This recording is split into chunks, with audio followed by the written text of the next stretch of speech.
నమస్తే అండి, ఛానల్లోకి స్వాగతం. ఈరోజు మనం చూడబోయే వీడియోలో 2024 సంవత్సరం ఆగస్టు నెలలో అష్టమి రోజున అకాల అమావాస్య రాబోతుంది. ఈ అమావాస్య రోజున కన్య రాశి వారి జీవితంలో ఎలాంటి మార్పులు రాబోతున్నాయి, అలాగే ఈ రాశివారు ఈ సమయంలో ఎలాంటి పరిహారాలను పాటించడం ద్వారా శుభ ఫలితాలను పొందుతారు అనే విషయాలను తెలుసుకుందాం. కానీ అంతకంటే ముందుగా మీరు ఇప్పటి వరకు మన ఛానల్ని సబ్స్క్రైబ్ చేసుకోకపోతే సబ్స్క్రైబ్ చేసుకొని పక్కనున్న బెల్ ఐకాన్ని క్లిక్ చేసి ఆల్ సెలెక్ట్ చేసుకున్నట్లయితే మేము అప్లోడ్ చేసే ప్రతి వీడియోను ముందుగా మీరు నోటిఫికేషన్ త్రూ అయితే చూడవచ్చు. కన్య రాశిలోకి ఉత్తర నక్షత్రంలోని 2, 3, 4 పాదాల్లో జన్మించిన వారు, అలాగే హస్త నక్షత్రంలోని 1, 2, 3, 4 పాదాల్లో జన్మించిన వారు మరియు చిత్తా నక్షత్రంలోని 1, 2 పాదాల్లో జన్మించిన వారు వస్తారు. ఈ రాశి యొక్క అధిపతి బుధుడు. అలాగే కన్య రాశి వారికి ఆగస్టు నెలలో గ్రహస్థితి ఎలా ఉందో ఇప్పుడు తెలుసుకుందాం. ఈ రాశి వారికి ఆగస్టు నెలలో కుజుడు అలాగే గురుడు వృషభ రాశిలో సంచరిస్తున్నాడు. కర్కాటక రాశిలో రవి భగవానుడు, అలాగే సింహరాశిలో బుధుడు మరియు శుక్రుడు, అలాగే కుంభరాశిలో వక్రీగతిలో ఉన్న శని భగవానుడు, అలాగే మీనరాశిలో రాహు సంచరిస్తున్నాడు. ఈ యొక్క గ్రహస్థితి కారణంగా కన్యరాశి వారి జీవితంలో ఆగస్టు నెలలో అష్టమి కాల అమావాస్యలోగా ఎలాంటి ఫలితాలను పొందబోతున్నారో ఇప్పుడు తెలుసుకుందాం. అలాగే ఈ రాశి వారికి రాశిలోనే కేతు గ్రహం సంచారం చేయడం, అలాగే 6వ స్థానంలో శని భగవానుడు వక్రీగతిలో సంచరిస్తున్న కారణంగా వీరికి సమయంలో రుణ సమస్యలు, శత్రు సమస్యలు మరియు రోగ సమస్యలు ఉండటంతో పాటుగా ఈ రాశి గల వారికి ఎవరికైతే కొత్తగా వివాహం జరిగిందో వారికి సంతాన ప్రాప్తి ఉంటుంది.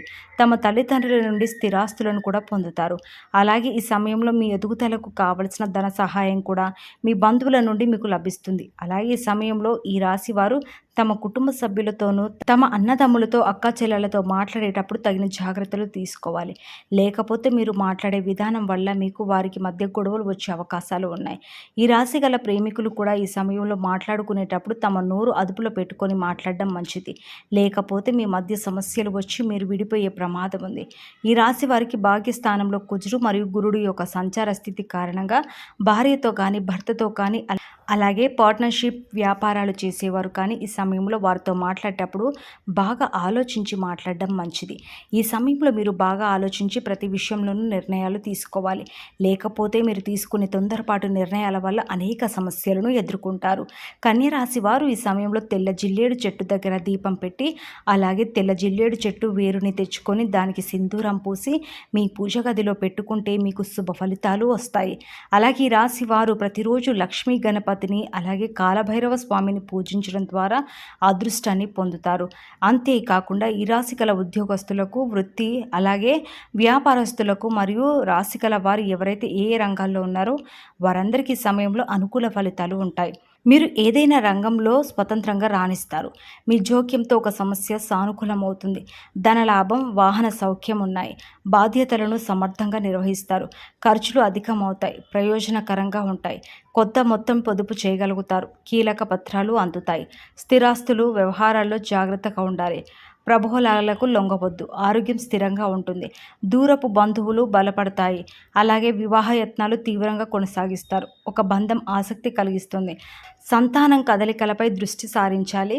ఉద్యోగపరంగా మంచి ఫలితాలు వస్తాయి. వృత్తి ఉపాధి పథకాలు సంతృప్తినిస్తాయి. నూతన వ్యాపారాలకు రుణం కాదు, సరుకు నిల్వలో జాగ్రత్త. వేడుకల్లో అందరినీ ఆకట్టుకుంటారు. అలాగే కన్యరాశి వారికి ఈ మాసం స్థానికులకు మధ్యస్థంగా ఉంటుంది, అలాగే ఫలితంగా ఉంటుంది. నెల ప్రారంభంలో మీరు ఆర్థిక ప్రయోజనాలను పొందుతారు. లాభాలు, పెండింగ్లో ఉన్న పనులన్నీ కూడా పూర్తి చేస్తారు. ఇక మీ ధైర్యం పెరుగుతుంది మరియు ఆత్మవిశ్వాసం కూడా పెరుగుతుంది. అదే సమయంలో ఎక్కువ ఖర్చులు ఉంటాయి. తద్వారా సవాలును అధిగమించడానికి తీవ్రంగా ప్రయత్నించండి. కెరియర్ పరంగా చూస్తే మాసం చాలా మధ్యస్థంగా ఉంటుంది. నెల ప్రారంభంలో 10వ ఇంటికి అధిపతి అయిన బుధుడు శుక్రుడితో పాటు 12వ ఇంట్లో ఉంటాడు. దీంతో వ్యాపార కార్యకలాపాల కోసం వివిధ ప్రాంతాలు చుట్టూ తిరుగుతూ ఉంటారు. స్థానికులు తమ పని కోసం ఒక నగరానికి మరియు విదేశాలకు మరొక నగరానికి కూడా ప్రయాణించవలసి ఉంటుంది. అలాగే విద్యార్థుల గురించి మాట్లాడుకున్నట్లయితే నెలలో వెన్నుపోటు పొడిచే పని ఉంటుంది మరియు స్థానికులు దానికోసం సిద్ధంగా ఉండాలి. 5వ ఇంటి అధిపతి అయిన శని ఈ నెల మొత్తం 6వ స్థానంలో ఉంటాడు. ఇది తిరోగమన స్థితిలో కూర్చుంటుంది. తద్వారా మీరు వీలైనంత కష్టపడి పనిచేస్తారు. చాలా కష్టపడి పని చేస్తున్నాము కానీ ఆశించిన ఫలితాలు పొందడం లేదనే భావన మీకు ఉండవచ్చు. కానీ అలాంటి ఆలోచనలను నివారించడానికి ప్రయత్నించండి. మీ కుటుంబానికి ఈ నెల బానే ఉంది. మాసం ప్రారంభంలో 2వ ఇంటి అధిపతి శుక్రుడు 12వ ఇంట్లో బుధుడు కూర్చున్నాడు. తిరోగమన శని యొక్క పూర్తి ప్రభావాన్ని కలిగి ఉంటాడు. కుజుడు 4వ ఇంట్లో ఉన్నాడు మరియు 12వ ఇంటిని చూస్తాడు. ఇది మొత్తం కుటుంబం ఖర్చులను పెంచుతుంది. కుటుంబంలో ఒక రకమైన ఫంక్షన్ మీ ఇంట్లో ఆర్థిక వ్యయాన్ని పెంచుతుంది. అయితే ఇది ఇంట్లో సరైన రకమైన ఆనందాన్ని కలిగిస్తుంది. మీరు ప్రేమ సంబంధాల్లో ఉన్నట్లయితే ఈ నెల ప్రారంభం 5వ ఇంటి అధిపతిగా కొంత బలహీనంగా ఉంటాడు.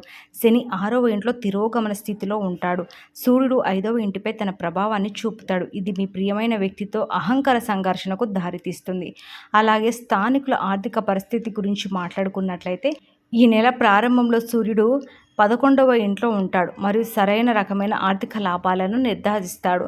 అందువలన ఆర్థిక పరిస్థితిలో మెరుగుదలలు ఉంటాయి. అలాగే తద్వారా మీ ఆర్థిక స్థితి బలోపేతం చేస్తారు. అయితే 12వ ఇంట్లో బుధుడు మరియు శుక్రుడు స్థితి చెంది ఖర్చులను స్థిరమైన స్థాయిలో ఉంచుతారు. ఇది మీకు ఆందోళన కలిగించే విషయం. అలాగే ఆరోగ్య దృక్కోణంలో స్థానికులు దీనిపై శ్రద్ధ వహించాలి మరియు దీని గురించి జాగ్రత్తగా ఉండాలి. రాశి అధిపతి బుధుడు ఈ నెల ప్రారంభంలో 12వ ఇంట్లో ఉంటాడు. అలా కాకుండా తిరోగమన శని కూడా 6వ ఇంట్లో కూర్చొని బుధునిపై కూడా దృష్టి పెడుతుంది మరియు ఈ నెల ప్రారంభం నుండి కుజుడు 9వ ఇంట్లో ఉంటాడు. అలాగే తలపెట్టిన కార్యం సిద్ధిస్తుంది. ప్రయత్నాలు ప్రోత్సాహకరంగా సాగుతాయి. అలాగే పరిచయాలు, కుటుంబంలో బంధుత్వాలు చాలా బలపడతాయి.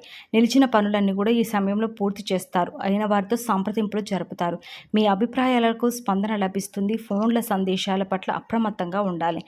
అలాగే కుజుడు సంచారం వలన శారీరక పీడ, శ్రమ పెరుగుతుంది. అనవసరమైన ఖర్చులు పెరుగుతాయి. అకారణంగా బంధువర్గంతో విరోధాలు ఏర్పడతాయి. బుధగ్రహ సంచారం అనుకూలంగా ఉండదు. భార్యాభర్తల మధ్య అన్యోన్యత తగ్గి మనస్పర్ధాలు వస్తాయి. కుటుంబ సభ్యులతో ప్రతికూలత వాతావరణం ఏర్పడుతుంది. శుక్ర సంచారం వలన అనుకూలమైన ఫలితాలు పొందుతారు. మిత్రుల యొక్క సహాయ సహకారాలు లభిస్తాయి. శరీర సౌఖ్యం, జీవిత భాగస్వామి తోటిగా ఆనందంగా గడుపుతారు. అలాగే ఈ ఆగస్టు మాసంలో ఆర్థిక లాభాలను చూసినట్లయితే నిలిచిపోయిన అన్ని ప్రాజెక్టులు పూర్తి చేస్తారు. అనవసరమైన ఖర్చులు నివారిస్తారు. అలాగే ఉద్యోగులు చాలా బిజీగా ఉంటారు. వర్క్ రిలేటెడ్ ట్రిప్ చేయవచ్చు. వ్యాపారస్తులు లాభాల కోసం గైడ్లైన్స్ అవకాశాలు అందుకుంటారు. కానీ పార్ట్నర్షిప్తో జాగ్రత్తగా ఉండాలి. ప్రేమ సంబంధాలు, ట్రస్ట్ ఇష్యూస్ ఎదుర్కోవచ్చు. మ్యారేజ్ లైఫ్ అల్లాకొల్లాలంగా ఉండొచ్చు. చిన్న చిన్న ఆరోగ్య సమస్యలు తలెత్తకుండా జాగ్రత్త చాలా అవసరం. అయితే మీరు చేయవలసిన పరిహారం చూసినట్లయితే ప్రతి సోమవారం కూడా శివుడి ఆశీర్వాదం తీసుకోవాలి. అలాగే మీకు కలిసి వచ్చే కలర్ వచ్చి ఎల్లో, రెడ్, మెరూన్. అలాగే మీకు కలిసి వచ్చే నెంబర్లు వచ్చి 1, 15, 22, 35. సో చూశారు కదండి. మరి ఈ రాశి వారికి ఈ అమావాస్యలో కలిసి వచ్చే అంశాలేంటి, ఎలాంటి విషయాల్లో జాగ్రత్తగా ఉండాలో తెలుసుకున్నారు కదా. మరి ఈ వీడియో నచ్చిందని ఆశిస్తూ మరో చక్కటి వీడియోతో మళ్ళీ కలుసుకుందాం. నమస్కారం.